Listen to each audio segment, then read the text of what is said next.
I mean, it wasn't perfect, but a win is a win. The Atlanta Hawks defeat the Miami Heat in a road victory to advance out of the play-in tournament and to now become the 7th seed to face the number 2 seed Boston Celtics in the first round of the NBA playoffs.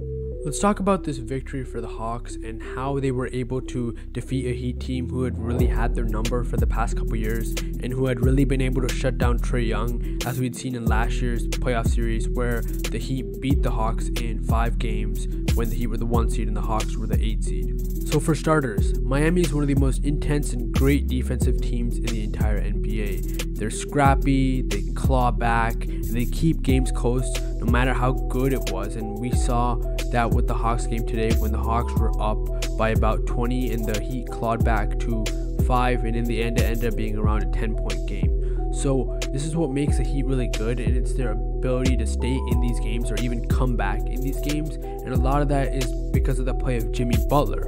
But today Jimmy Butler didn't even play good. The Hawks really did a nice job containing him, and he didn't shoot the ball efficiently. Rather, Kyle Lowry turned back the clock to his Raptors days, and he had a great game tonight.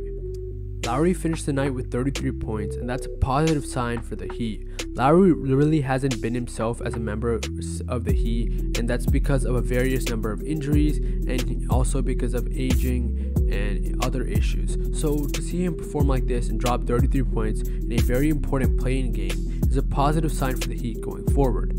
One of the Heat's biggest weaknesses is their ability to grab the rebound or have an interior force who can really rack up rebounds down low. And when you look at the roster, the only guy who's really good at this is big man 7-footer Omer Yurtseven, but he's not necessarily good enough to be in a play-in type rotation for the Heat, and that's why they really haven't played him much. You have buyout candidate Kevin Love, who used to be really good on the boards, but Love 6'10", way past his prime, really isn't that type of player anymore.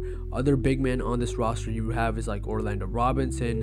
Bam, he's a great player, but Bam is 6'9", and he can really get out-muscled on the boards. The 2 big men for the Heat, Cody Zeller and Kevin Love, played a combined total of 7 minutes today. Instead, you saw guys like Max Strus and Caleb Martin actually take up positions and guard the 4. I mean, those guys are more 3 or wing type players, but when you put them at the 4 and you have an undersized lineup with like Victor Oladipo also being a part of that lineup, the Heat don't necessarily have what it takes to get these big boards, and that's what Clint Capella absolutely took advantage of. The big man finished with 21 rebounds, with 8 of them coming on the offensive side of the ball. That really created more offensive chances and second chances for this Hawks team, and Capella by himself out-rebounded the Heat on the offensive glass. He finished the night, like I said, with 8 offensive rebounds, and the Heat in total finished the night with 6 offensive rebounds. And that leads to one of the most important stats of the day.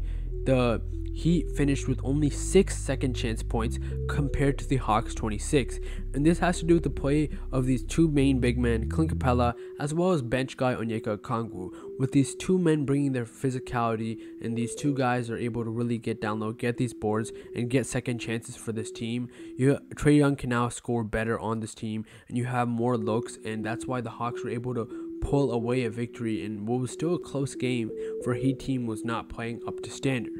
Overall, the Hawks won the rebound battle 63-39. That's 24 more rebounds, and like I mentioned, these led to more second chances, and these led to less second chances for the Heat. I mean, like, if they had better rebounders and guys who could match up better against Okongwu and Capella, they might have got more second chances of their own on the offensive end.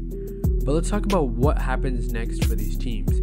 Obviously, this wasn't the best showing from the Heat as we've seen in the past, and we know when Jimmy's playing at his highest level, we know what type of player he can be, and we know what type of player he can elevate this Heat team to be.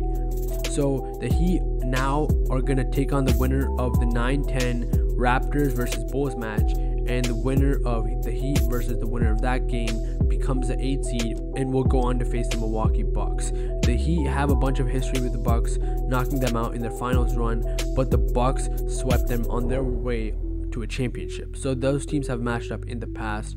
I think a Heat Raptors game would be a very interesting one, as those teams always play a close game and they actually have a similar style of play with their defensive aggressiveness and wings who can really adapt, and as well as undiscovered talent who really make it far on those teams. the Bulls have been playing better as of late, and it's a team without Lonzo Ball who's really fallen the past couple years, but they have been playing better as of late. We'll see if they can beat the Raptors, and that may as well set up a DeMar DeRozan versus Kyle Lowry winner goes to the playoffs match, which would be insane.